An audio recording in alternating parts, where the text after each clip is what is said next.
you remember, in April, Iran launched a major attack against Israel. And the Americans at the time, very much in a mood of appeasement, which now goes by the name of de-escalation, said, take the win. And I remember thinking that I understand that it's been a while since anybody won a war, but this was not a win. Sitting down and just absorbing attacks, even thanks to our advanced air defense system, that's not a win. Ultimately, the win will have to be the same that it was every time that the world went to war with annihilationist extremist ideologies. Central and Western Europe became free once the Nazis were defeated.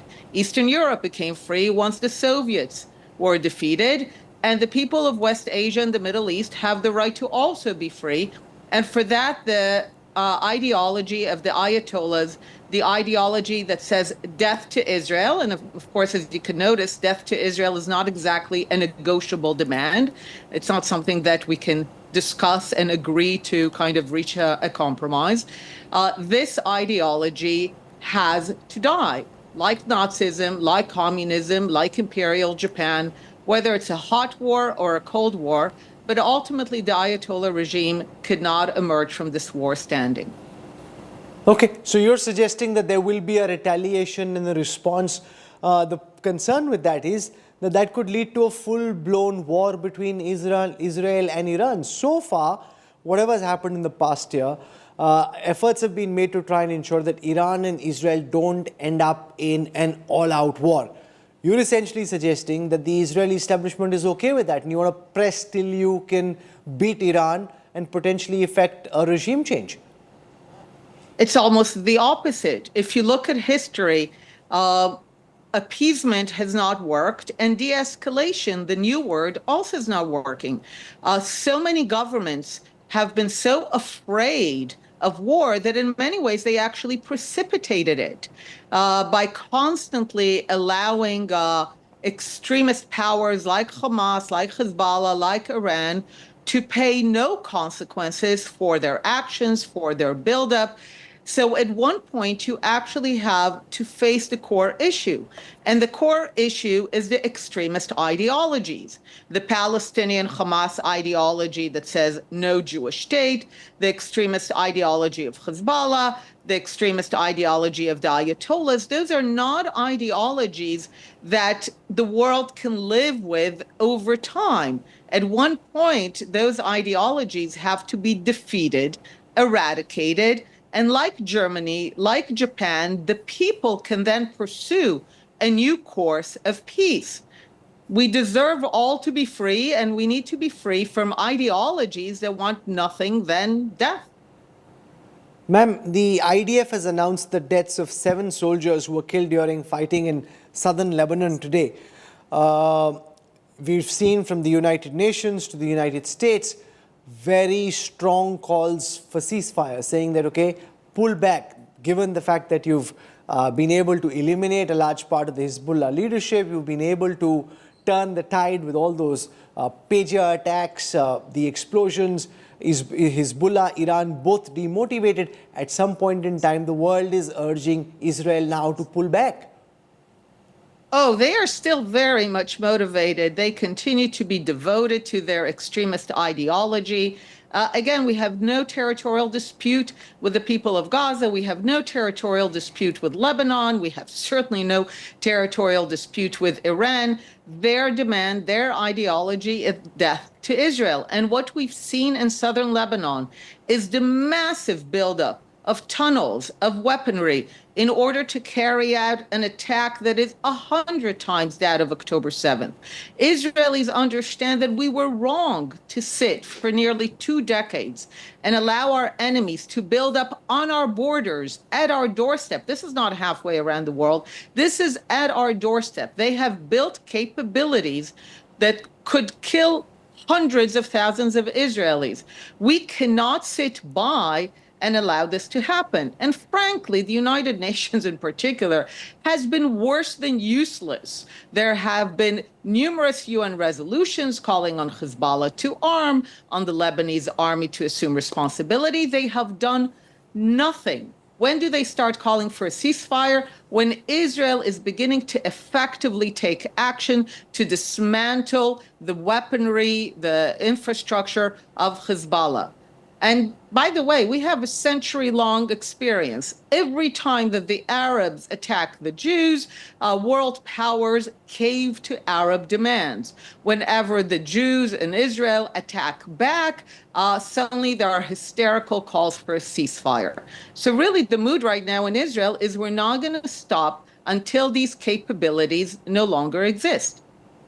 Okay, you've given us a sense of the thinking in Israel. Dr. Inat Wilf for joining us on the Newstrack. Thank you very much. We will track very carefully how Israel does respond to these Iranian missile attacks. Thank you, ma'am, for joining us. Thank you.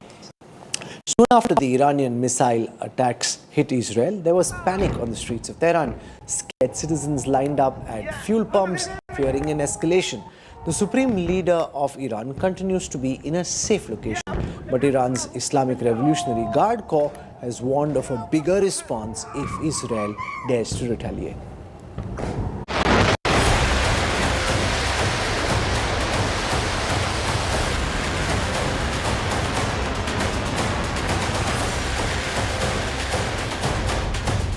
As Iran fired a barrage of missiles at Israel in retaliation to the recent killing of Hezbollah leader Hassan Nasrallah, the streets of capital city Tehran erupted.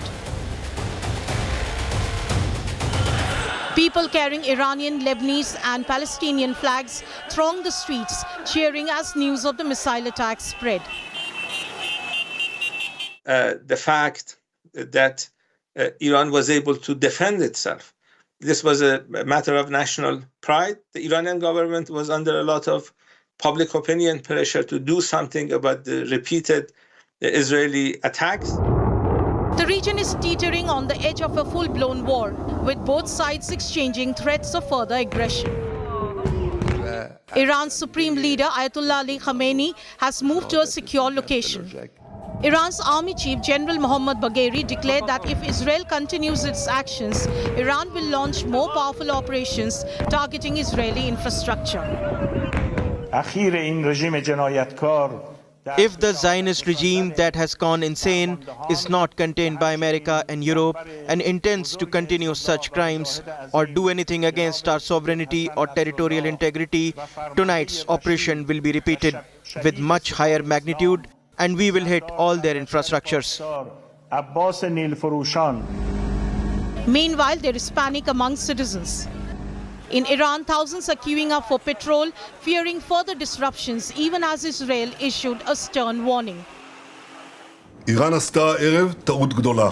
Iran made a big mistake tonight, and it will pay for it. Israel is on high alert, both defensively and offensively, and is preparing a significant retaliatory strike. The focus is now on Israel's potential targets, with speculation that Iran's lucrative oil facilities could be in the crosshairs. As the international community watches closely, the risk of this conflict spreading throughout the region remains high, with both sides vowing not to back down. Bureau Report, India Today. We went to Tel Aviv earlier in the show. Now I want to go to Tehran. Joining us is Marzi Hashimi, senior journalist with Press TV in Iran. Thank you very much, ma'am, for joining us.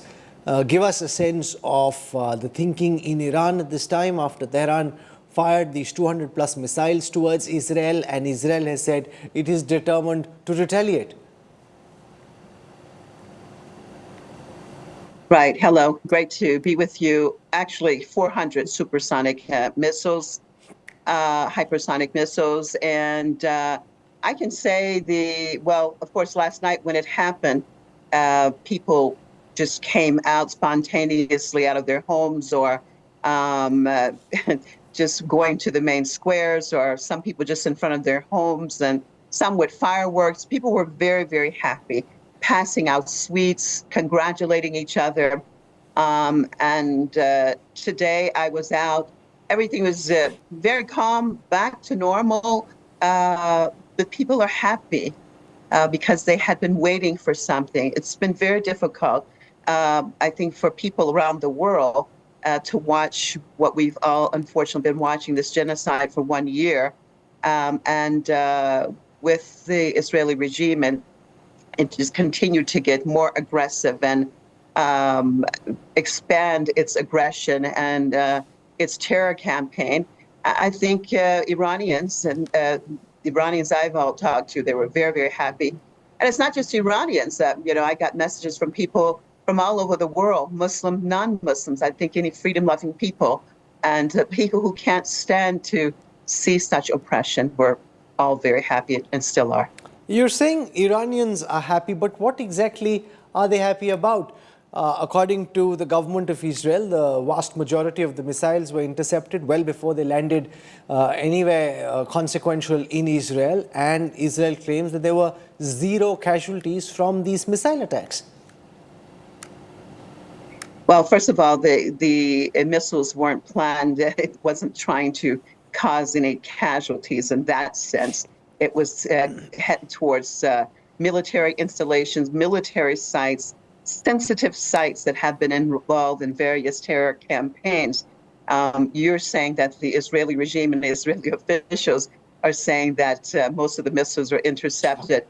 We know from this side, what is being said is that 90% of them hit their target. And we have been getting videos from that area that are videos that have been shared on social media and showing that it's hit. I mean, obviously, it's not a surprise for the Israeli regime to say that it did not hit. They have very, very strict censoring methods that they have implemented inside of the regime, even for their own journalists. As a matter of fact, earlier in the day prior to this operation, we were talking to some individuals there and elsewhere who had said there were certain operations that had taken place inside of the regime and various attacks, whether it was from the Yemenis or others, that they had strict orders not to report what has happened.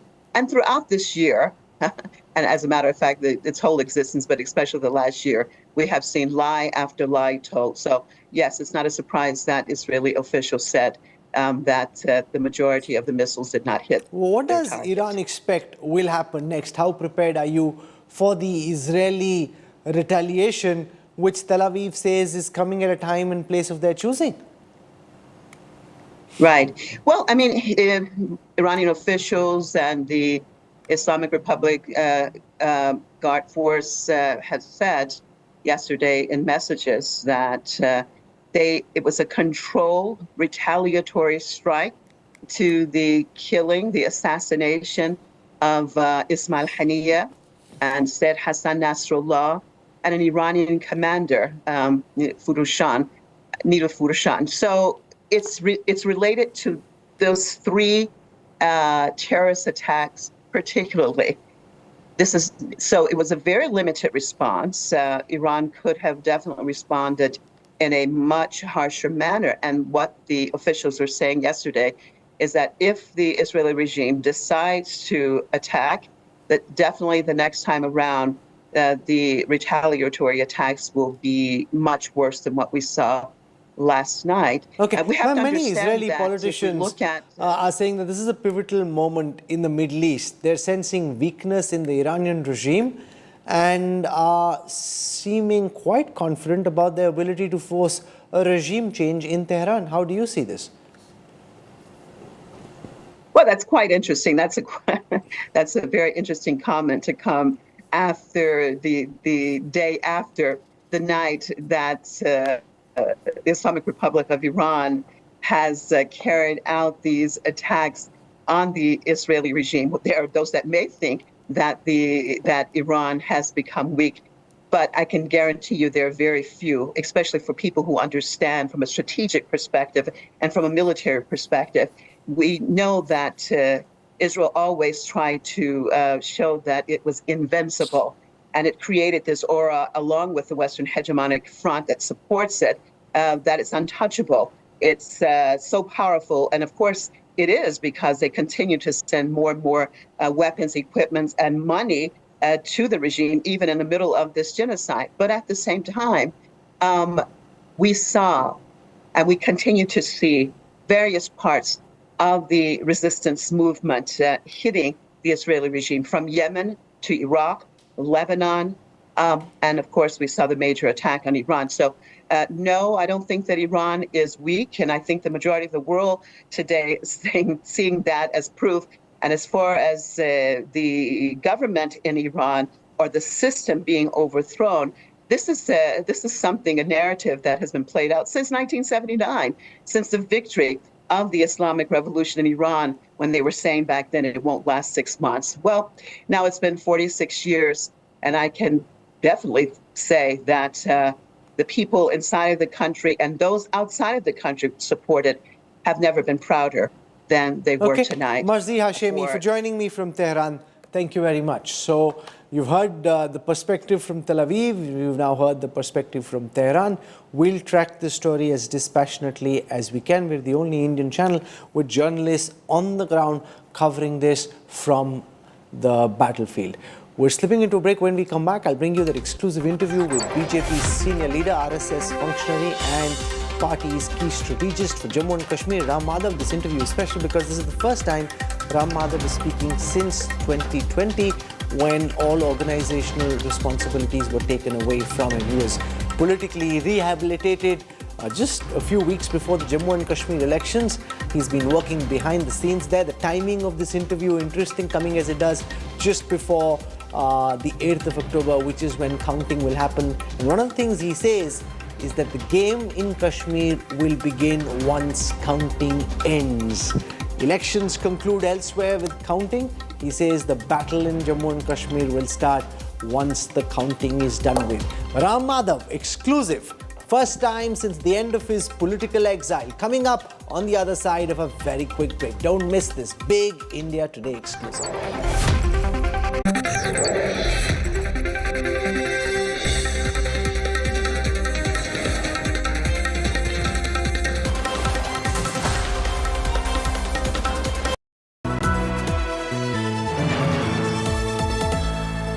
Motorola Razr 50 Ultra comes with Google Gemini.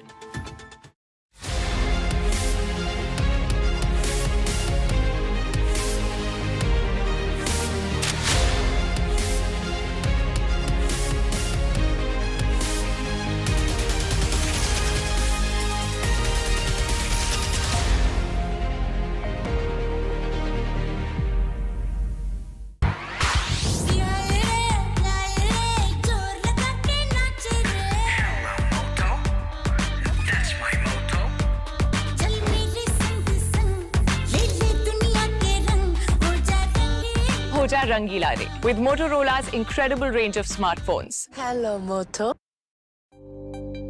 Maharashtra election is such a thrilling story to tell. Conclave is a living, breathing experience of just that. You've had the leaders of all 6 sides present their case to you. मुख्यमंत्री का खाली Facebook live करने का काम है क्या? अरे मुख्यमंत्री ने जाना चाहिए फील्ड पे, लोगों से मिलना चाहिए. ये मुख्यमंत्री का काम होता है. You go to the farmlands of Maharashtra and they will tell you that Uddhav Balasaheb Thackeray is the only man who stood with us in our toughest of times. उनका ट्रैक रिकॉर्ड रहा है. उन्होंने हमारे coastal road को रोका, उन्होंने हमारे airport को रोका.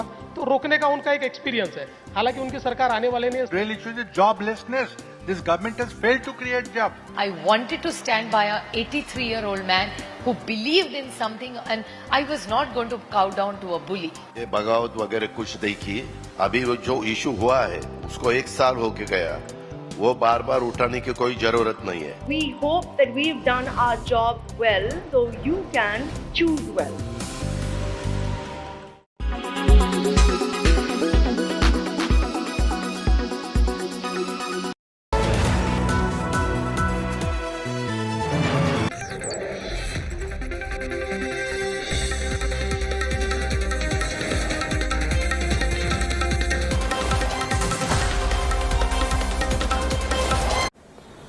The elections in Jammu and Kashmir are over. The turnout was 6% more than during the Lok Sabha elections. To talk about this very consequential return of democracy to the Union Territory of Jammu and Kashmir, I'm joined by the BJP's key strategist, Ram Madhav. He was party in charge for the elections in Jammu and Kashmir. Ram Madhav ji, thank you so much and welcome to India Today.